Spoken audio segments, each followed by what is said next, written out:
Hello, good afternoon everyone, and welcome to this first session in Ballroom 2 of the afternoon of day 2 of WISH 2022. Lots of twos there. Really delighted to be with you here today. My name is Nick Bradshaw. I'm the Director of Partnerships at WISH, and really have a fantastic group of people with us today. But the topic is a tough one. Over 420 million children worldwide live in conflict zones, areas within 50 kilometers of where one or more conflict events took place in a given year. Of those, 142 million are living in high-intensity conflict zones. So that's in conflict zones with more than 1,000 battle-related deaths per year. Those living in areas of extreme conflict face risks of grave violations that endanger their lives and their well-being. The number of children verified by the UN as killed or maimed has risen drastically in the last 10 years.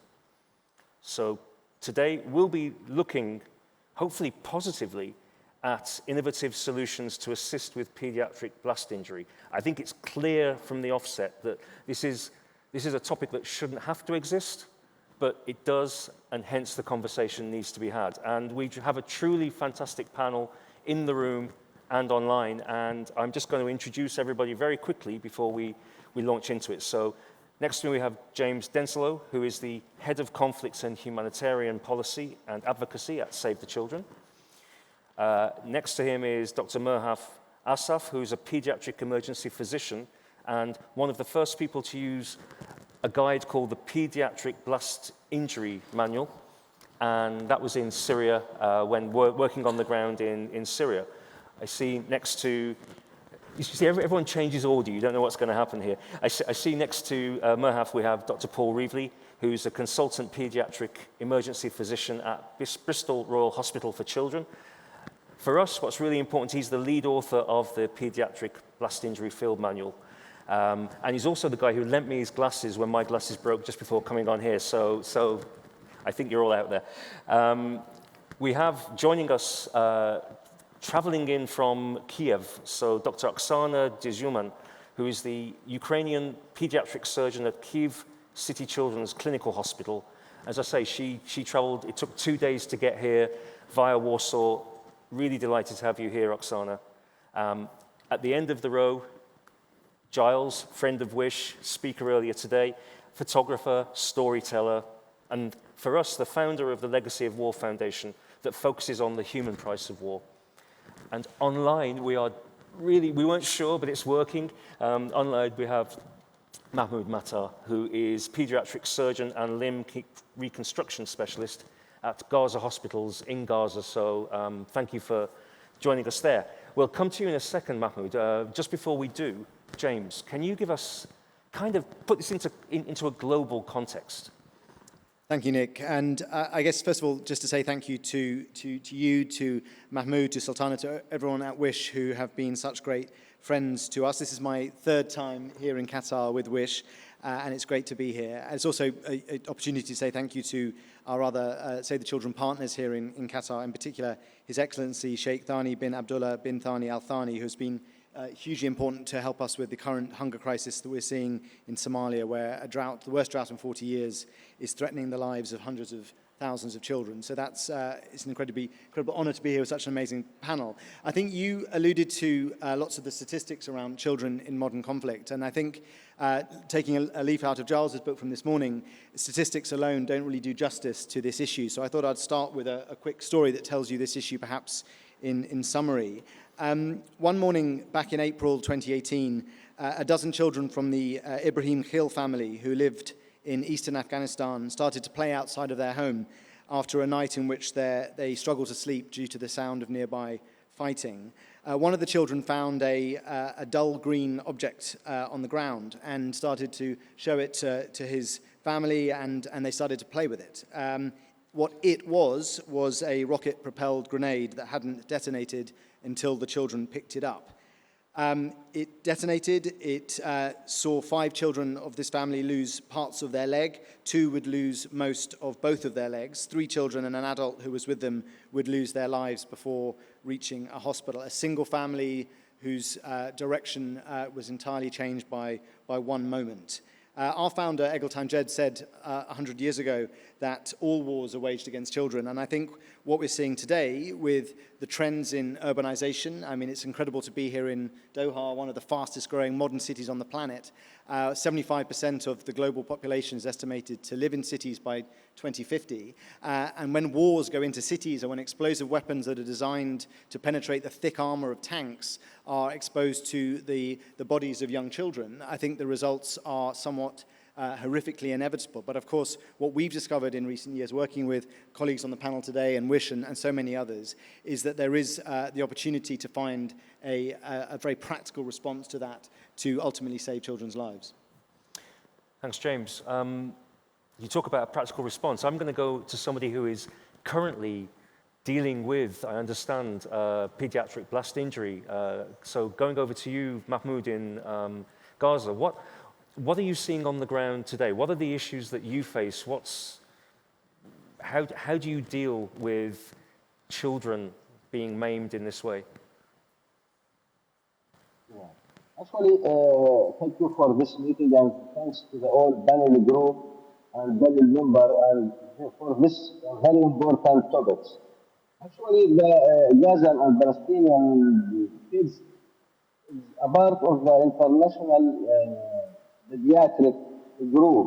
They are suffering a lot from the bomb and rockets which flew all over during the annihilation. The problem with the pediatric here in Gaza, most of them is understanding the problem as it's the end of their life, as a lot of family have been, all of her members have been killed,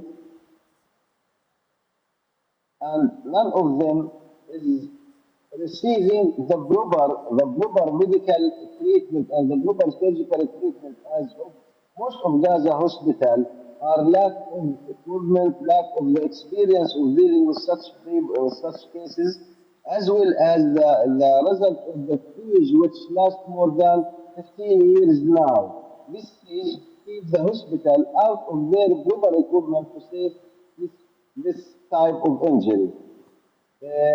From the scientific background, all of us know that children is not small adult.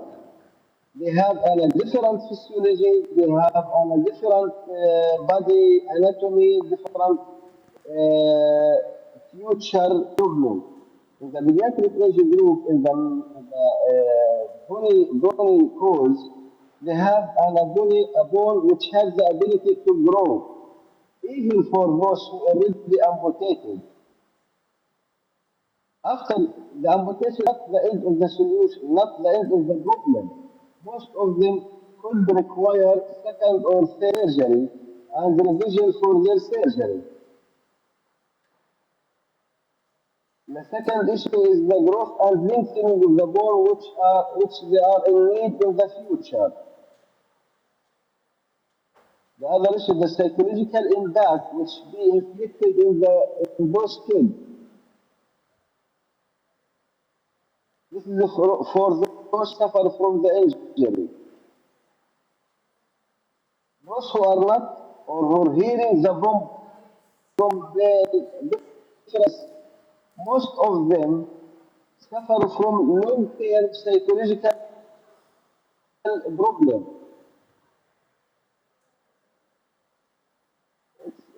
Some of them get nocturnal neuritis, some panic attack, depression. Even me, as I'm surgeon, I have difficulty to deal with my kids during the escalation time. I spend a lot of time to reassure them that anyway, even my words for reassuring them is not convincing myself, because the war is the war. So the best issue is to reduce the war of war. The violence should not be a part of the problem. And we found that, sorry, we remember this letter. He is asking that medical staff who receiving their family after a rocket on their head. She asked the doctor, please save my brother. I am okay. While the blood all over her body, the wound covering all over her body, but she's still asking the medical staff to save her brother. So the kids during the rocket, they are responsible for caring themselves and caring other member of their family. So thanks, Mahmoud. Thanks. A little bit of trouble hearing some of the things, but I think we got the essence of there. The fact you don't have necessarily the equipment, the training, and you talk about the psychological side as well. So it's this long-term thing. You mentioned your own children there and reassuring them. I'm going to take from that to go to Paul. And Paul, I think it's fair to say that the comment that was made there was that children aren't just miniature adults when it comes to blast injury. And this is something you saw and made you think about developing the Paediatric Blast Injury Manual. Yeah, thanks, Nick. So during my time in the military, I gathered an unfortunate experience of children who'd been exposed to blast injury. And what I discovered from the people around me, that there are two main challenges in treating injury in children in this manner. The first is that there are important differences between children and adults in their physical, physiological and psychological makeup that mean that we have to think about different things. And if you're not trained in that in a specific pediatric way, then you may miss some of these very important differences. That will range from having better outcomes to even doing harm. The second one is, though, that the biggest obstruction sometimes to treating children successfully is your own psychological response. And I remember one very important story on my third trip to Afghanistan, where I met a child who had lost 3 limbs. And this child was the same sort of size and age and even appearance of one of my children. And we used to refer to this as the emotional window, where you peered into something that really got you psychologically. And when I asked staff who were deploying to Afghanistan, what is your biggest anxiety? The answer was often, I'm going to have to treat children who have been injured in war. What they don't understand sometimes is that despite the differences, what they take with them is very good skills. So my colleague Mohaf and Oksana are fantastic surgeons, and some of the skills that they have developed in adults can be transferred to children very successfully.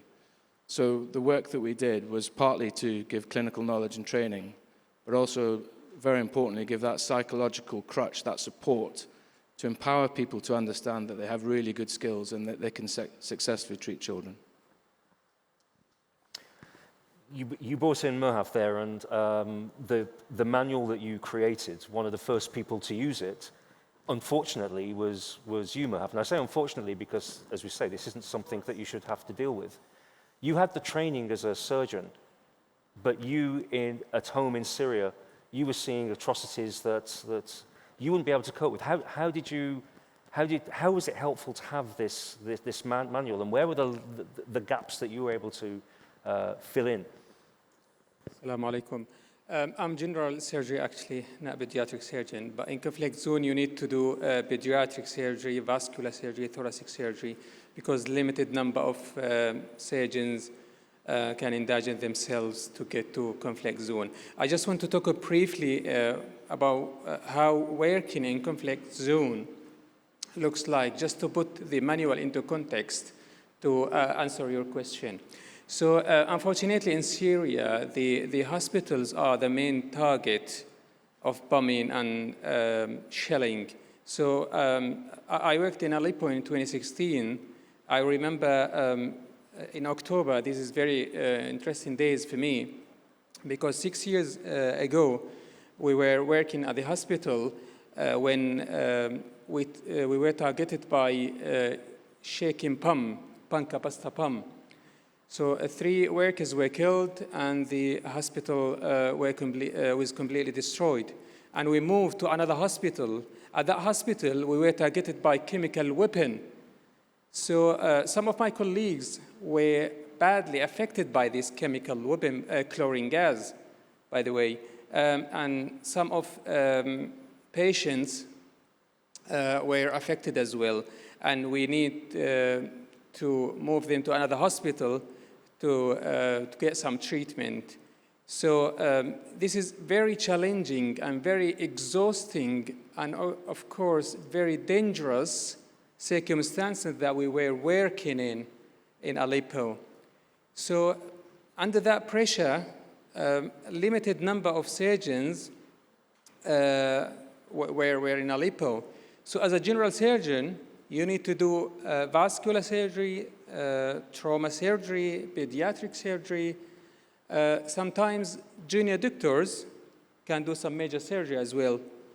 Urologists can do external fixation for fractured bone.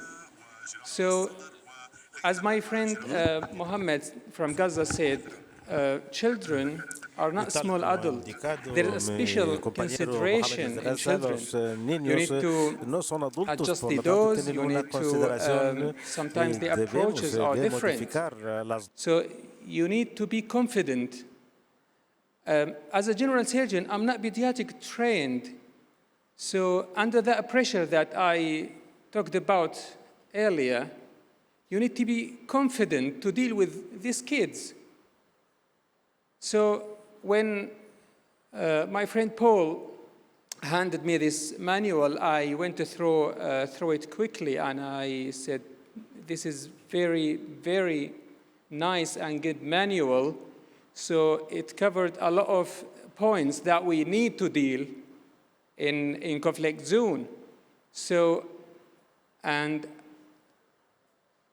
actually all of what I need, all the questions in my mind, I found the answers in this manual. So you feel confident under that pressure to deal with kids.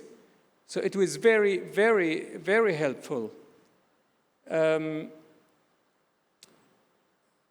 just want to talk about the ER, the emergency room.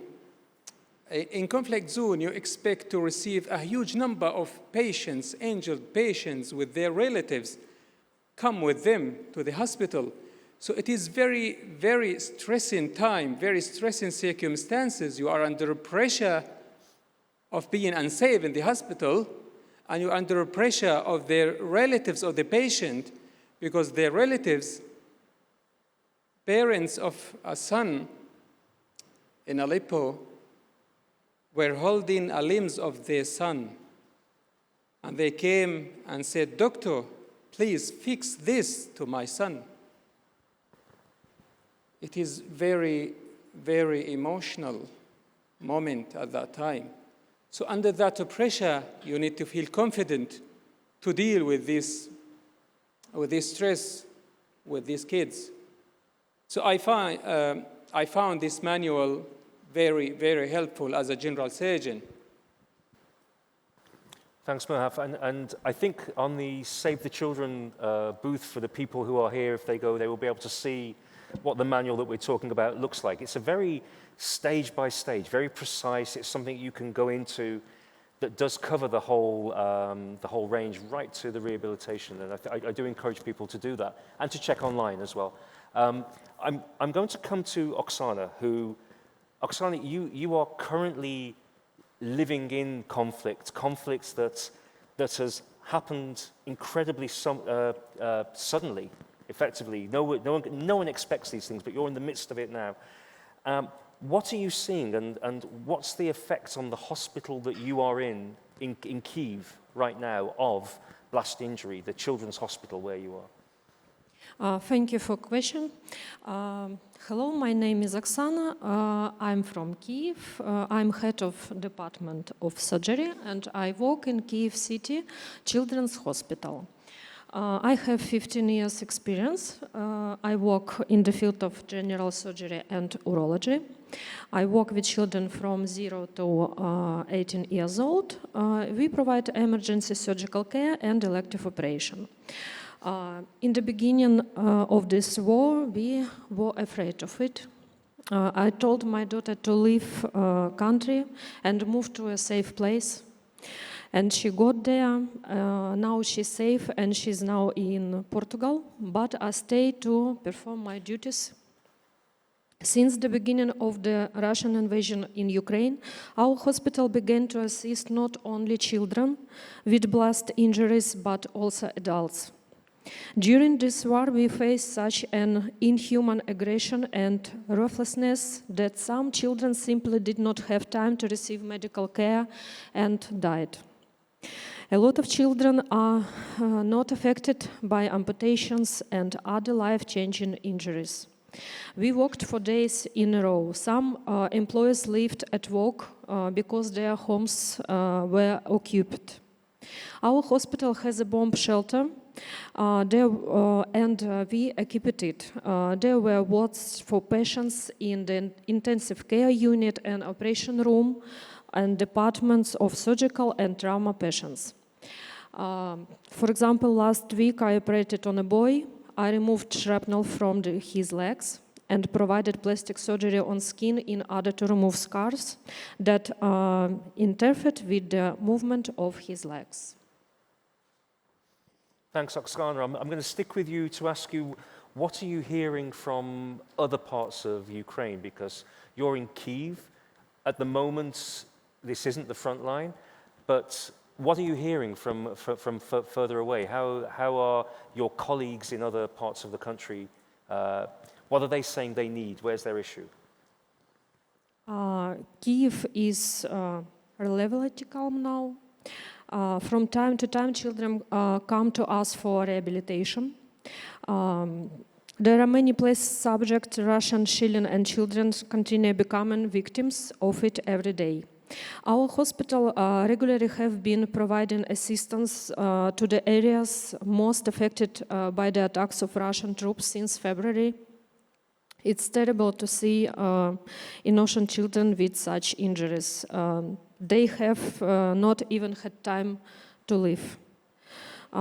Seeing confusion, desperation of their eyes, why do I have to go through this?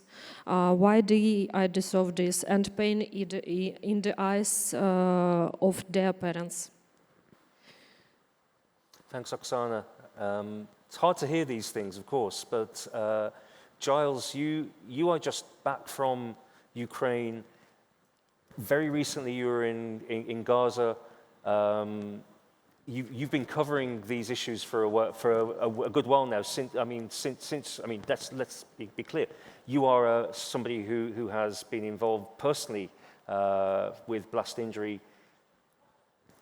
What about the rehabilitation side of things? This is something that kind of we often focus on the moment, but as in the book, Mahmoud talks about the psychological effects. But what about rehabilitation? Hello, everybody. It's a real honor for me to be on a panel with surgeons and people doing such amazing work in the field. As I said in my earlier talk, I am just a storyteller. But I think 20 years of covering conflicts has given me a certain perspective. Most of my work in those 20 years has been working with NGOs who are involved in conflicts and surgeries around that. And one of the things that is important, as you just mentioned, is to talk about the legacy. When a child is injured, they will be living with that for their whole life. Just recently in Lviv, I was documenting and meeting a family where a 6-year-old child had lost his legs. That's 70 years now that he will be living with that injury. I know personally, obviously having been injured myself by a blast, I had 37 operations just in the first year to keep me alive. I know the constant pain, the constant struggle in my life to keep mobile, to keep going. And I remember going back, in fact, to Afghanistan. I was working with the NGO Emergency. And I went back to Afghanistan just a year after my own injury. And somebody had said to me, do you ever get upset when you're making photographs? And I always say, well, no. And in some ways, I think I learned that from surgeons, that when you're doing your job, you have to focus on what you're doing. But on this particular day, there was a 7-year-old boy called Atola. And he was at a center learning to use his prosthesis for the first time. And he was walking towards me and backwards with this little plastic leg and a little plastic arm. And it was like he couldn't even see me. He was looking through me.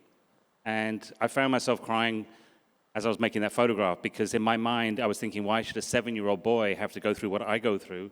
Simply because in his case, he was walking to school and stepped on a landmine, and thinking for the next 70 years of his life, he would be going through the pain that I deal with every day. So yeah, it's important that we talk about the legacy, because the work that surgeons do is not just about saving lives. Unfortunately, many of the blast injuries will result in limb loss and long-term disability. And so it's important through this manual as well that people are learning the right techniques and ways that can help people to live a full life. I'll give you an example of a man I met in Cambodia a few years ago. And again, Cambodia is an interesting place when we talk about legacy, because sadly as well, when a peace deal is signed or a war is in the history books as over, it doesn't end. And I am still meeting children being injured in Vietnam, in Laos, in Cambodia from a war that ended over 50 years ago. But this particular case I wanted to talk about was a man that was injured as a child. He was 14 years old. He was forced to fight for the Khmer Rouge, and he stepped on a landmine and lost both his legs. Unfortunately, he didn't receive the surgery he needed. He was lucky to survive, but there was a lot of botched operations on him. Obviously, the people were trying the best, but they had no idea how to deal with a blast injury like this. When I met him, he was in his 60s. He was at a rehab center. We met there, we got chatting. He had similar injuries to me in terms of the legs, one above knee and one below knee. And so we were talking about that, and the reality is he'd never been able to use prosthesis properly because the surgeries had never been done right in the first place. The next day, he invited me to go and visit his family home. He lived with his sister because he'd been unable to work his whole life. We were sat there, and eventually he said, "Do you want to see where I sleep?" It was a very humble house. His sister was an amazing woman, but she was struggling to feed her own family. And he took me around to the side of this house, and there were 3 dog baskets on the floor. And he pointed at the biggest one, and he said, "That is my bed." Now, the reality is this man living in his 60s was no different to me. He was just as determined as me to live a full life. He was just as strong as me. The only difference between him and me was the right surgeries. And because when he was 14, he hadn't received the surgeries he needed, he had lived his whole life literally like a dog. And that is the reality for many people injured by blast injuries around the world. Because again, we're talking about conflicts right now which are in the news where sadly there's many cases, but often blast injuries are happening in very remote parts of the world where there is not the skills, the hospitals, the training, which again is why this guide is so important, because it's not just into the current conflicts, but into the remoter areas of the world so people can understand. Because without the guide, without the right surgeries, there will be many other children whose lives will be lived literally as dogs without the right support. Thanks, Charles. I'm going to bring other people in. I'm just going to mention to Mahmoud, we're going to suggest if you take your headphones out and try and speak through there, we might hear you more clearly, and I'll come back to you in a second if that's okay. So Mahmoud, if you can, if we recommend you take the earpods out and just speak without the headphones instead, and just use the. Yeah, I think. You hear me now? Yes, we can hear you much clearer now. So we'll come back to you in 1 second, Mahmoud, because I think Paul was going to answer something. Okay. I just wanted to say something about the rehab that you very beautifully sort of illustrated there. And one of the things about the book is it's done in a timeline, and all our work is, from the point of injury through the course of treatment, and not one chapter on limbs, one chapter on abdomen, one chapter on head, and so forth. And the child faces various points where they're at threat. So at the point of injury, they may just die, but then they may survive to hospital and then need resuscitation. And if they survive that, they will need surgery. And if they survive that, they will need critical care. And if they survive that, they will need a ward. And if they survive that, they may get sepsis. And if they survive that, and so on. And the decisions made at each one of those stages changes the level of success that you have. And as Giles will probably tell you, the difference between having an amputation below your knee and above your knee is huge in terms of your function. And the surgical decisions and the resus and the success that we have and the prevention of sepsis mean that the outcome that you can start rehabilitating is as good as possible at that time.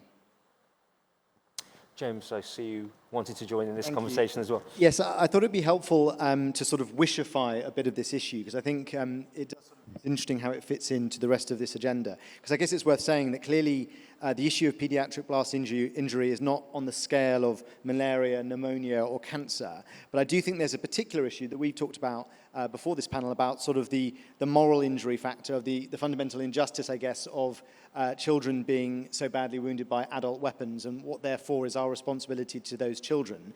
The Paediatric Blast Injury Partnership was set up 4 years ago as a very loose coalition of different skill sets, of scientists, of researchers, of humanitarians, of different kind of people across that continuum of care who had different specialisms on how to treat a child who'd been hurt. And I'm very conscious a statement that came through on the first day of WISH that, healthcare is not equal. It doesn't exist to the same extent to every single individual on this planet. And I think those in the safe settings, in a way, have a huge responsibility to support those in conflict settings. I think, as Murad described, in conflict settings you have healthcare that's targeted. You have healthcare that's overwhelmed by patients. You have medics themselves who are often leaving the country for their own personal safety. It's very difficult in that environment to do the research and create the resources needed to help people. And that's what the BLAST manual was a creation of that sort of intersection between different partners. And I think it was very well said that partnership is the home of innovation. And of course, once you had that idea and the innovators and the right network, you needed people like WISH to connect us to translators.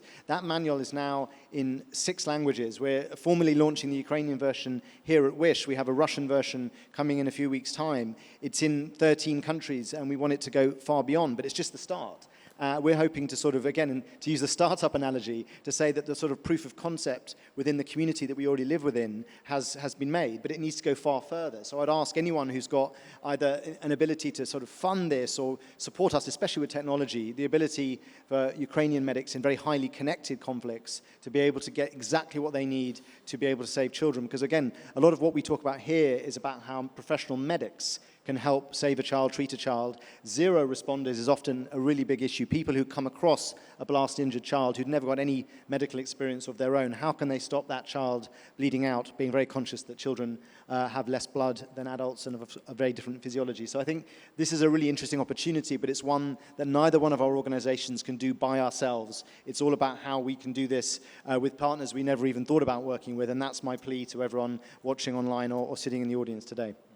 Thanks, James. I mean, I'm going to say on behalf of WISH, we've been very privileged to be part of this group, and we were proud that through being here in Qatar and our connections here, the first translated from the English version was Arabic, and it's gone on since then. And as you say, the Ukrainian one is there now. The biggest shock I had being part of this and organizing thing with the translators was that this didn't already exist, and that there wasn't a focus on children who are blast injured. And when we've been reaching out to get people to translate, medical translators around the world, you get these private messages back saying, but are you sure it doesn't exist? How can this not exist? So why doesn't it exist? Why didn't it exist until now? Why do you think the care of children is such an emotive thing and clearly so important? In fact, Paul, you were there, you were dealing with this. You had the inspiration for this manual that we're talking about. I think there's a number of reasons it didn't exist, and there are plenty of books around trauma and pediatrics and children, and much of the information is very similar. Putting it into the context of blast, though, is probably why it didn't exist, and it's a hidden problem. As we've heard, over 400 million children in the world at risk of blast, and we don't necessarily know about that. And I think the organizations that come across children in blast injury, routinely or regularly, so military organizations, some NGOs, I guess, their purpose is different. And dedicating the time and resource to this kind of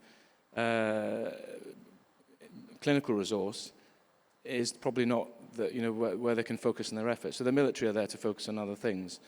NGOs are there to focus on bigger problems, feeding, infectious disease, and so forth. And then in in parts of the world where we've got the expertise to deal with all trauma, blast doesn't happen very often. I mean, it does happen in the UK, but we kind of say we're lucky that it doesn't, and we hope we'll never see it again. But I just think that no one really considered it as an issue, and those organizations that did know about it didn't want to tackle it. And when the request came from a medic in Syria who said, I need a little book for my surgeons, we produced a book. I was challenged once on when we released the first book, what good is a book in the modern world of digital technology and so forth. I can tell you as a doctor, even if the knowledge is in your head, having the book in your pocket is an incredibly powerful thing. And as a junior doctor, we all went around with various versions of our little Oxford Clinical Handbook of Medicine, or whatever made us feel better when we were on our own. But the next step is certainly, apart from spreading the text, the book, is that we do need to digitalize it. We do need to have it in a format that we can spread easily. We could with the right technology and support, we could turn it into a patient record that instantly changes the book into a specific medical text for that size child, for that weight of child. It could be used as a clinical record. Information that goes out could come back, goes into it could come back. It could give us warnings about what to do with that child when its pulse is high, for example. And the biggest problem with developing these things is that we don't have the evidence base to produce them. There's huge evidence base in adult trauma, but we cannot or are unable to collect the data for children, therefore we can't create the evidence.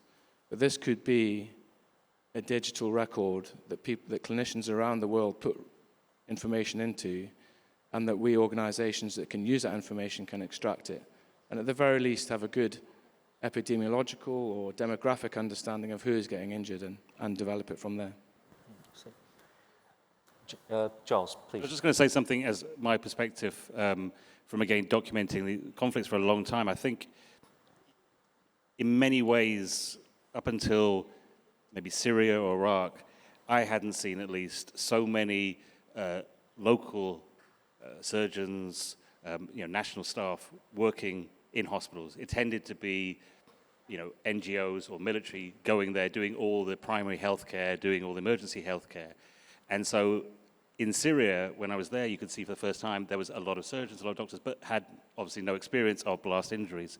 So I think in a way, it's not that the need wasn't there before, but there wasn't this access, the ability of functioning hospitals, et cetera, to be dealing with casualties. So I think it's relatively, on a big scale, only in the last sort of 15, 20 years that there's even been that situation. So I think that's why, up to that point, it was NGOs sending over their teams to places. This was the first time about actually saying, no, there are surgeons here, there are primary healthcare facilities, we need to help them to learn those different skills. And again, this is a panel of specialists. As an outsider, I think a lot of people wouldn't realize that there was such a difference between, say, a car accident and a blast injury.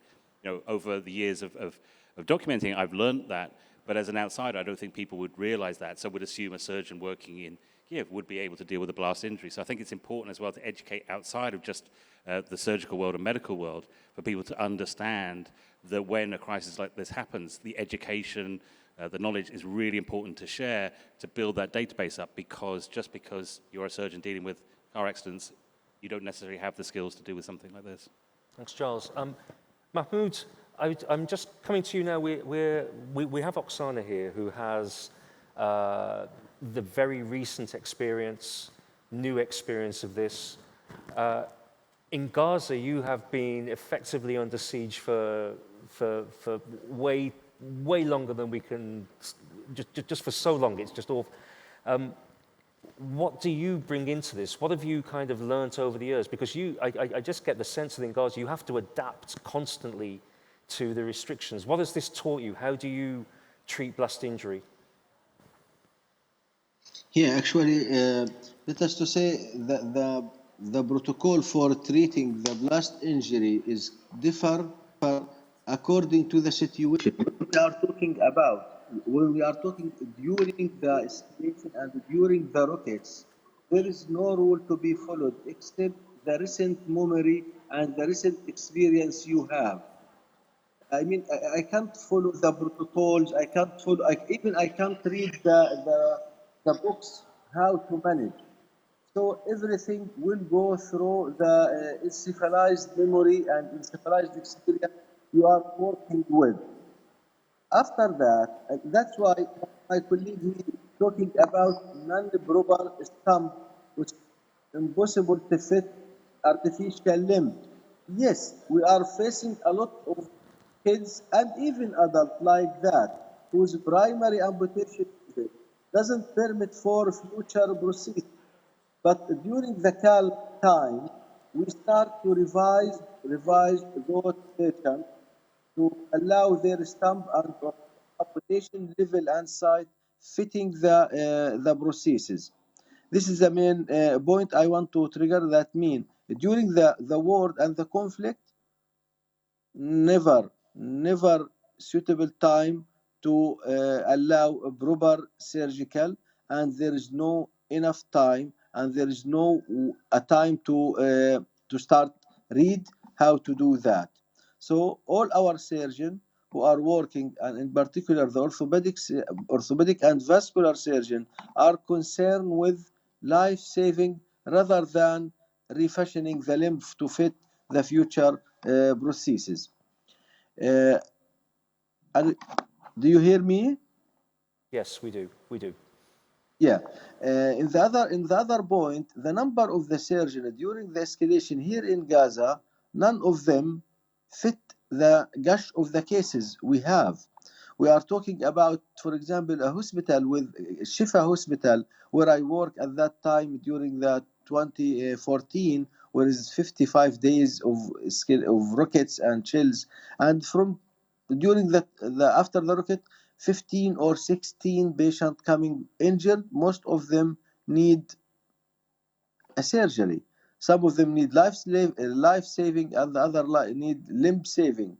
So we are talking about 30 surgeons to be available, and 30 surgeons to be engaged in the theater. So none of the if we have two rockets with 30 or 50 injured patients, there is no enough staff to do the jobs. So some of those kids, injured patients, will lose their life due to lack of time, lack of enough staff, as well as lack of an expert staff in dealing with this. In pediatric age group in particular, in pediatric amputee, even if you did the amputation at the proper surgical technique, there is a risk of doing second, third, fourth surgery even after till the age of puberty, because that the bone is in a growing one, so it will expand and will damage the final shape of the stump. So he will be in need of further surgeries, maybe 3 or 4 times. At the time of the injury, those patients need at least 5 or maybe even more than 10 operations of debridement, washing, to avoid infection, which is a secondary cause of death, is getting infection. In an area with a prolonged war and a prolonged receiving a lot of patients frequent time, as Iraq, as Syria, Afghanistan, and even here in Gaza, the hospital depletion is a main problem. So we don't have a material to cover the continuous loss since 15 years. The siege, which don't allow us to procure to buy any of these modern equipment to deal with those patients. So the hospital resources will be redirected to the injured patient. This will keep another shortage in different specialty and in different work. This will add another problem to the initial problem.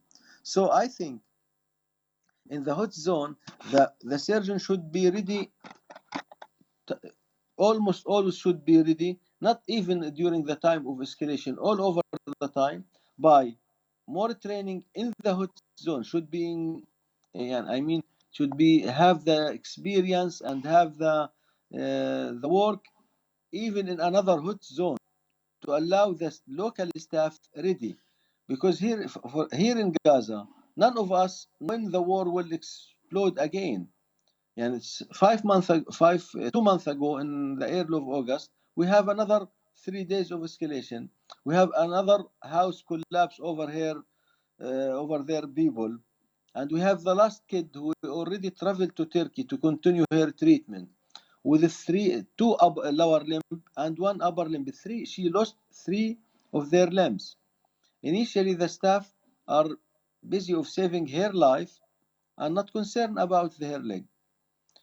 The main help coming to Gaza is only sometimes the patient is traveling abroad to continue their treatment in the nearby country. So hospital should be ready all over the time. The surgeon should be ready all over the time, should have experience anywhere in the world to get more and more training in facing such a problem.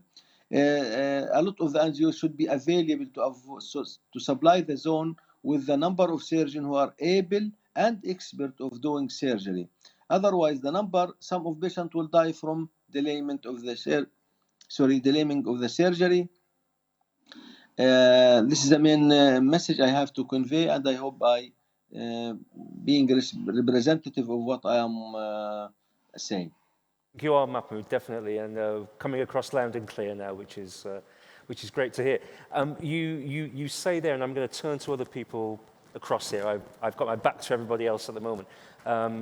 James, you want to respond to... Well, just very quickly, a couple of things. First of all, let's imagine the differences between Gaza and Ukraine for children. In Ukraine, thankfully, a large number of children have been able to move away from the front line of the conflict, either out of the country or into safer areas. And secondly, Ukraine has something that critically children in Gaza don't have access to, which is basements and bomb shelters. And you see the difference in child mortality between the two conflicts there. To go back to Giles's question very quickly about why this perhaps hasn't existed before or as much as an issue. So conflict is more urban, conflict is more protracted, conflict is closer to children's schools, homes, playgrounds. One particular issue that children are vulnerable to is this issue of unexploded ordnance, of landmines, of improvised explosive devices. Children are curious by nature. They do not know these things are threats. They pick them up, they play with them. 50% of casualties from these weapons are children, which is a disproportionate number. The second point about building on existing knowledge and some of the points that Paul's made, over $1 billion has been spent on research on blast injury in adults. Most of that by the US military, who have repurposed vehicles, outfits, trauma response for their soldiers in Afghanistan and Iraq in particular. There is a massive gap with research when it comes to children, and that's where we are. That's the sort of base camp we're at. Yeah. Malhav, I'm going to just come to you, and I see you want to say something, which I will definitely let you do. But in response to that, and in response to what Mahmoud said, I mean, you were in the situation in Syria. You are not in that situation at the moment, but what can you put back in? What can you add to the knowledge? Because I think Paul was saying there about the digitization, and Mahmoud mentioned kind of always being ready. Because, I mean, sadly, things will happen again. There'll be other attacks. God willing, there never would be, but I think realistically we know there will be other attacks, maybe in Gaza. And around the world, this isn't a thing that you will solve. This is something that you need to be prepared for. So what can you add to this? Actually, the experience in Syria is quite traumatizing. After leaving Syria, you need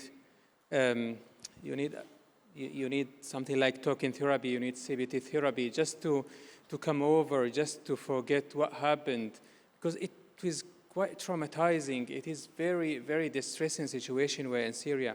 So when the war started in Ukraine, because I experienced a lot of horror from Russia in Syria, especially in Aleppo when we were under siege. Our hospital were targeted. We were completely under siege, so it was very, very, very critical situation over there. When the war started in Ukraine, I was on the news 24 hours to see what will happen, because I experienced this horror. I experienced this targeting, this bombing. I know what would happen in Ukraine. So I was on the news. My wife got anxious about me because I was on the news all the time just to see the same experience and the same bombing, the same situation were happening in Ukraine. And this triggered a lot of thought, a lot of mind that I had overcome before. So it was a little bit traumatizing to me in the beginning of war in Ukraine. So, and I sent a lot of messages through the internet, through Twitter, to sympathizing and empathizing with them. Told them that I had I went through the same situation when I was in Aleppo. You will overcome this. And when I met Oksana here, she told me she suffered the same horror, the same attacks, and the same pain that I went through in Aleppo. So this is how can this triggered a lot of pain. Even I had left Syria a few years ago. I do want to say that if people want to make a comment or say anything in the audience, please do feel free to do so. But in the meantime, and if you raise your hand if you do want to say something or ask a question or make a comment, please do so. Giles, I said before, you've been to these different areas, you've seen the way things are. Are we learning? Are things improving? Do you find that from conflict to conflict, I'm looking at your face and it's saying, no, we're not? You know, kind of reflecting on what you were just saying about the shared experience.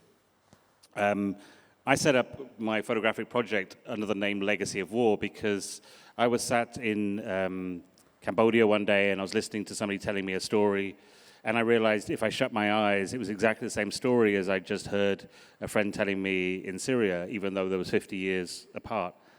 And I think it's one of the things, as a documentarian, as a journalist, a photographer, I've tried to not educate, but try to expand people's thoughts about, is that we tend to look at conflicts as individual things. You know, we look at the Syrian war, we look at what's happening in Ukraine, we look at Vietnam as history, and actually they're all interconnected. I look at war as the strands that go across war, and that's why it's really important, again, with something like this manual and the work that you're doing, because it's bringing together that knowledge. It's bringing together years of different knowledge and putting it into one thing, because, as I say, we do tend to sort of separate these conflicts. So as a documentarian, as a storyteller, I have tried to show that wars are all the same, sadly. The stories are just the same. The realities for surgeons are the same. The realities for children who have been injured are the same. The only way we can move forward is to take the knowledge of those years and use that moving forward. That is the only hope. Sadly, you know, I wish we could end wars here, sat at this panel today. We can't. But it's really constructive to see that that is coming together so that at least that feels like a step forward. Because one of the things that did surprise me is covering all these conflicts is you would go there and you would realize that people were not bringing the knowledge from another conflict into that. These things were not being shared. You know, you said you were shocked that this manual was not there, but it's like that on many other levels, from peace building to communities to the way that refugees are supported, all these things. Each time it's like people are relearning this. And it's so important that we actually take the knowledge from these previous conflicts. And again, I would come back to the comment that I made and speaking, I guess, as an advocate for people who have been injured and their future. There is no point saving a life if we don't give that person their life back. And again, that's what's really important about this manual, is it takes you through that whole process, because there is no point just saving somebody through surgery if you do not go through the whole rehabilitation, all the support that they're needed, so that somebody who is injured as a child can live a full and fulfilling life.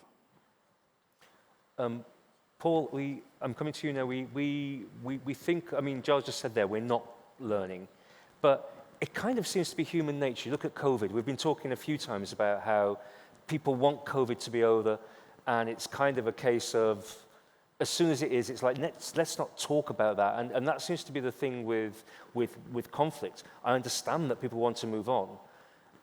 And, you know, the scars are there. Physically, mentally, those scars are there. But for the mass populations, they want to move on. Is this why it's so important to kind of create this library of information? And is digitization the next way forward? We're building on it in different languages. But beyond that, what's the best way to actually capture this and move it forward?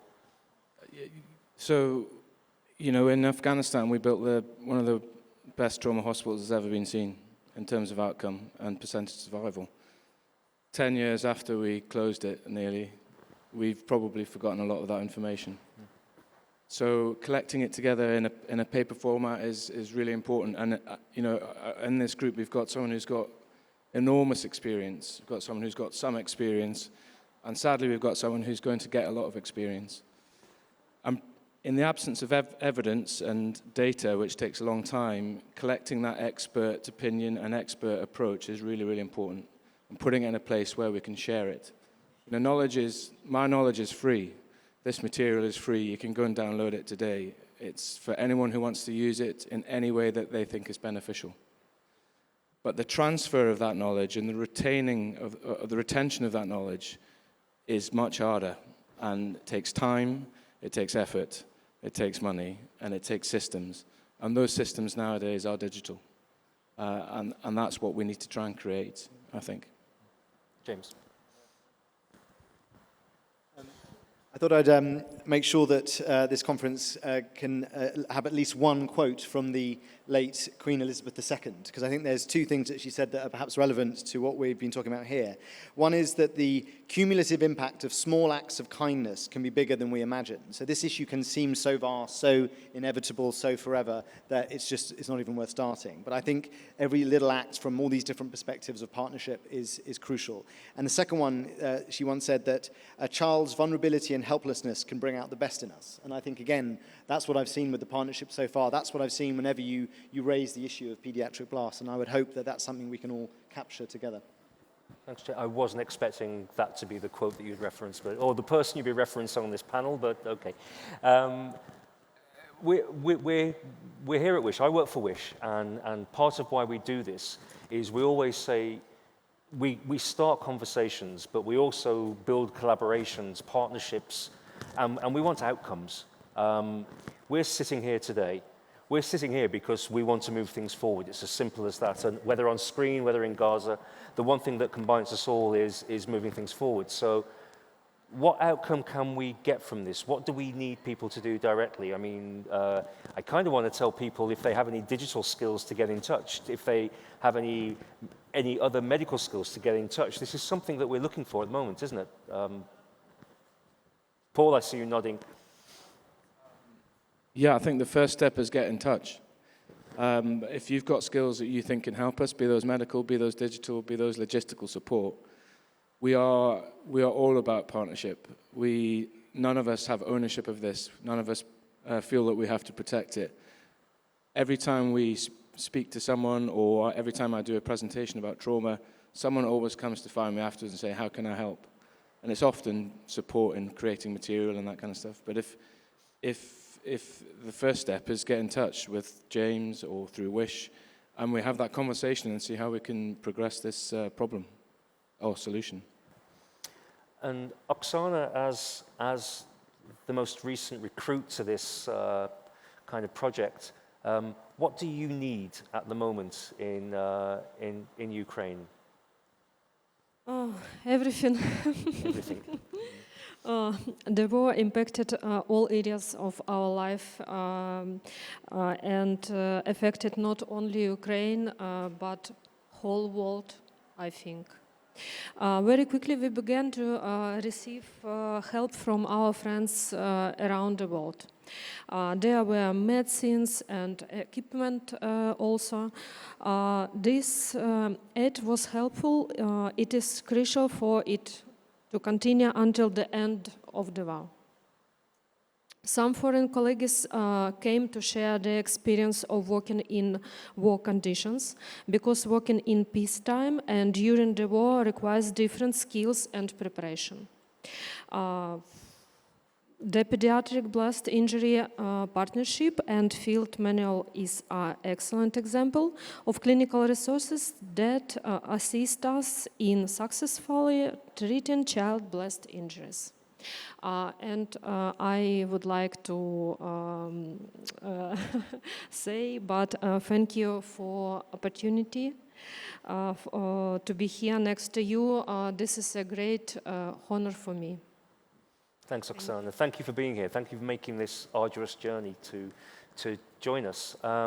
We've reached the end of our time. We've basically got a minute left, and I think whether we're in Gaza or we're here in Doha, I think there's hope. There's a will to do something. There's a will to move forward. I just hope that anybody who's been in this room during this discussion, if they take out that, something that Mahmoud said, which was, and has been echoed, is that there is a need. Children aren't miniature adults when it comes to care. Children are way disproportionately injured in war. Children do not start, they do not end, they have no place in war. But as long as they do, I'm really proud to be on the stage with these people here who are making a difference. There's a lot more people out there, and I urge you to join us as a group, keeping this at the forefront of what people think of in the future. So thanks, everyone. Thanks for joining us. Thanks, Mahmoud in Gaza, and thanks, guys, for being here.